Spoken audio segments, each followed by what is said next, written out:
সুপ্রিয় দর্শক, আরজিকর কাণ্ডে মহিলা চিকিৎসকের মৃত্যুর ঘটনায় প্রায় ৩ মাস পার। এই আবহে নির্যাতিতাকে দ্রুত বিচার পাইয়ে দিতে নিম্ন আদালতে বিচার প্রক্রিয়ার ট্রায়াল শুরু হয়েছে।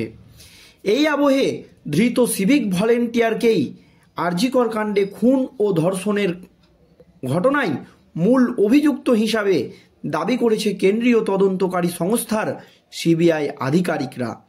তবে কেন্দ্রীয় তদন্তকারী সংস্থার আধিকারিকরা জানাচ্ছে, আরজিকর কাণ্ডে শুধুমাত্র যে ধৃত সিভিক ভলেন্টিয়ার সঞ্জয় রায়ই ছিল, তাছাড়া আর অন্য কেউ ছিল না, এ কথা কিন্তু বলা যাবে না। এটা কিন্তু তদন্ত সাপেক্ষ বিষয়।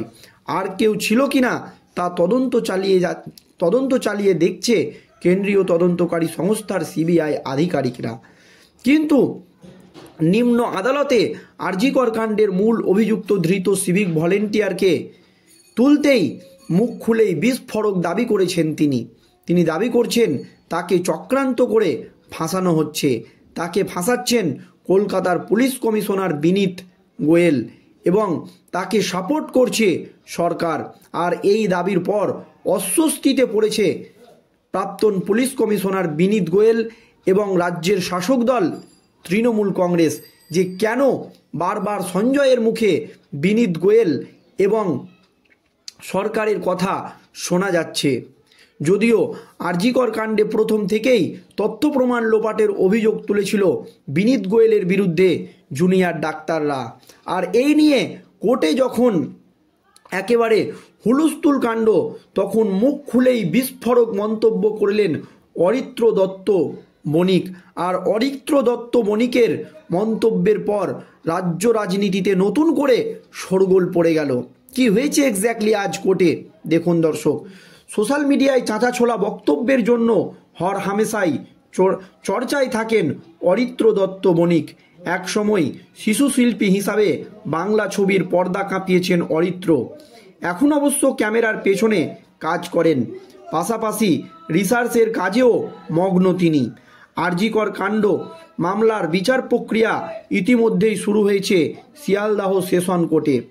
সেখানে মিডিয়া প্রবেশ নিষিদ্ধ। তবে কর্মসূত্রে সেই ট্রায়াল কাছ থেকে দেখার সুযোগ পাচ্ছেন অরিত্র বণিক। এর মাঝেই সোশ্যাল মিডিয়ায় এক ভিডিও ক্লিপ দেখে ক্ষুব্ধ অরিত্র। সেখানে সিপিআইএম কর্তৃক আয়োজিত জনতার চার্জশিট অনুষ্ঠানে এক চিকিৎসক আরজিকরের নির্যাতিতা তরুণীর ময়না তদন্ত নিয়ে এক সংবাদ মাধ্যমের ক্যামেরার সামনে বেশ কিছু দাবি করছেন। ওই চিকিৎসক তিনি স্পষ্ট বলেন, সঞ্জয় রায়ের একার পক্ষে ওই বীভৎস ঘটনা ঘটানো সম্ভব নয়। তিনি নাকি নিজে পোস্টমর্টম দেখেছেন। দ্য ট্রুথের তরফে যখন পাল্টা জানতে চাওয়া হয় কি এমন রয়েছে সেই ময়নাতদন্তের রিপোর্টে, চিকিৎসক প্রশ্ন এড়িয়ে যাওয়ার চেষ্টা করেন। পরে আমতা করে বলেন, ধর্ষিতা খুন হওয়া চিকিৎসক তরুণীর পা দুটি নাকি 180 ডিগ্রি অ্যাঙ্গেলে ঘোরানো ছিল। এরপর জানান আর কিছু মনে পড়ছে না। তার দাদু মারা যাওয়ার খবর পেয়েছেন সদ্য। এখন তার যথাযথ মানসিক পরিস্থিতি নেই। এই ভিডিও ক্লিপ তুলে ধরে এক জৈনিক প্রশ্ন করেন সিপিআইএমের কর্মী সমর্থকরা, এখনও এইভাবে গুজব ছড়াচ্ছে কেন? সেই পোস্ট নিজের ফেসবুকের দেওয়ালে তুলে ধরে অরিত্র রীতিমতো তুলোধনা করেন ওই ব্যক্তিকে। তিনি আদপে চিকিৎসক কিনা সেই নিয়ে প্রশ্ন তুলে অরিত্র সাফ জানান, ইনি যদি চিকিৎসক হয়ে থাকেন আর এইভাবে মিথ্যা কথা বলেন, তাহলে আমি আর কথা বাড়াবো না। ইনি অটোপসি রিপোর্ট পড়েননি, আর না হলে পড়েও ভুল বুঝেছেন। পোস্টমর্টমের আরজিকরের পর এইমস থেকে ভেরিফাই হয়েছে এবং বডিতে পাওয়া ডিএনএর সাথে সঞ্জয়ের ডিএনএর মিল আছে। অরিত্র আরও বলেন, এই চিকিৎসকরা যদি সব জেনে থাকেন তাহলে আদালতে কেন আসছে না? সুপ্রিম কোর্টেও বললেন না, শিয়ালদাহ আদালতও বলেননি এখনও অবধি। শুধু মিডিয়ায় কেন? প্রমাণ নিয়ে কাল আসুন শিয়ালদাহ আদালতে। দুপুর 2টোয় অভয়ার ট্রায়াল। মিডিয়ার ইন্টারভিউ না দিয়ে আসুন কাল। এভিডেন্স ক্রস এক্সামিনেশনে পুনরায় সঞ্জয়কে প্রেস করা হবে। শিয়ালদাহ কোর্টে চলা অভয়ার ট্রায়াল এ গবেষণার কারণে উপস্থিত রয়েছেন অরিত্র। সেখানে সোশ্যাল মিডিয়ায় জানিয়ে নিজের সবচেয়ে বড় প্রাপ্তির কথা শেয়ার করেছেন তিনি। অরিত্র জানান, সুপ্রিম কোর্টের সিনিয়র আইনজীবী বৃন্দা গোভারকে সামনে থেকে দেখা শীর্ষ আদালতের এত সিনিয়র আইনজীবী সেশন কোর্টে অভয়ার হয়ে লড়াই করলে গোটা প্রক্রিয়ায় সমস্ত আইনজীবীরাই এনার্জি পায়। এভিডেন্স সাবমিনেশনে ও ক্রস এক্সামিনেশনে সিনিয়র আইনজীবী গুরুত্বপূর্ণ ভূমিকা নেয়। তিনি আরও বলেছেন, প্রোটোকল হিসেবে কেসের কোর ডিটেলস এক্সের পেলে ট্রায়াল নিয়ে আর বাইরে কথা বলা যাবে না। আমাকে আরজিকর কাণ্ড নিয়ে প্রেসের কাছ থেকে সরে আসতে হয়েছে।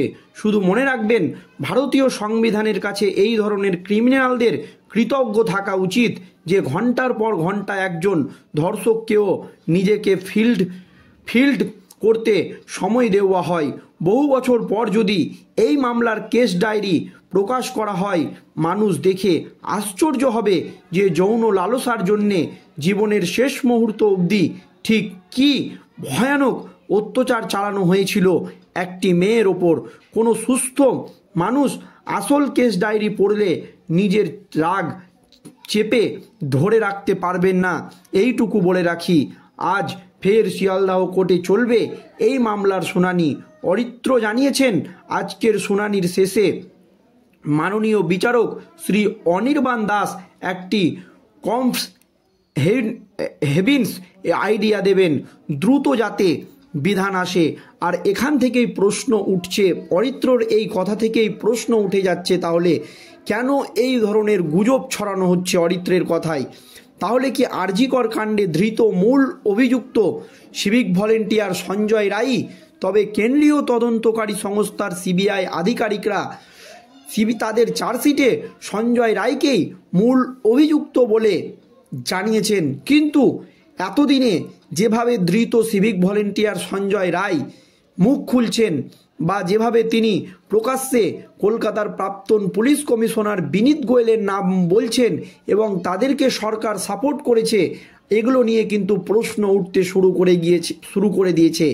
এই নিয়ে রাজ্যপাল সিবি আনন্দ বোস রাজ্যের কাছে রিপোর্টও তলব করেছে যে কেন বারবার একই কথা বলছে ধৃত সিভিক ভলেন্টিয়ার সঞ্জয় রায়। তবে সিবিআইয়ের হেফাজতে থাকাকালীন সিভিক ভলেন্টিয়ার সঞ্জয় রায় কেন মুখ খুলল না, এই নিয়েও কিন্তু একাধিক প্রশ্ন উঠে গিয়েছে।